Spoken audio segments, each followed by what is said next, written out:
Funeral directors, what's the most shocking family secret that came out during a service? I've been running Westfield Memorial for 15 years. You see everything in this business: grief, relief, family feuds over jewelry, but nothing prepared me for the Hartwell funeral last October. Theodore Hartwell died at 87, supposedly beloved patriarch of a prominent banking family. His obituary ran 2 full newspaper pages. The service was packed. Mayor, business leaders, 3 generations of Hartwells in the front pews, looking appropriately somber. Everything seemed normal until the eulogies began. Theodore's eldest son stood first, delivering the expected speech about dedication and family values. Then his daughter-in-law approached the podium. I noticed the family looked uncomfortable, whispering among themselves. Theodore was a complicated man, she began, voice steady, which is why I need to share something. The room fell silent. She pulled out a thick manila envelope. Last month, while cleaning his study, I found these. She held up photographs, pictures of children, hundreds of them, with dates, names, and locations going back 40 years. The family in the front row started to stand, but she continued, along with detailed records of payments, to parents, to schools, to keep quiet. She showed a ledger to the crowd.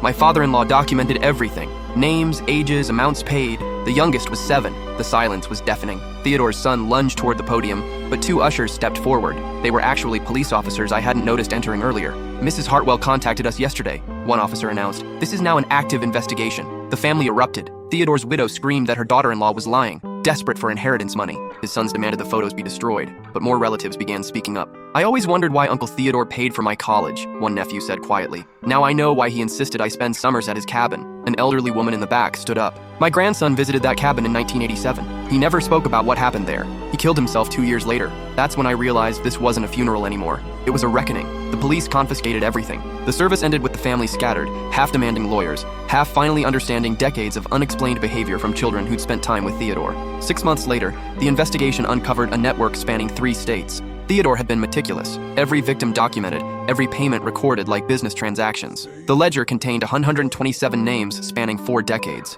His daughter-in-law inherited everything after the family was arrested or fled. She donated the entire $2.3 million estate to organizations helping abuse survivors and changed her last name back to Coleman. I married into evil, she told me when she came to collect Theodore's ashes, but I won't let it continue. The funeral home is still dealing with fallout. 3 other families have requested we investigate unusual requests their deceased relatives made about private services or restricted access to viewing rooms. I've started asking more questions when families insist on closed caskets for no medical reason. Last week, another daughter-in-law called asking about Theodore's younger brother's funeral arrangements from 1995. Apparently, she found a similar envelope. Sometimes the dead take their secrets to the grave. Sometimes they leave breadcrumbs for the living to follow. And sometimes, if you're really unlucky, they leave detailed instructions.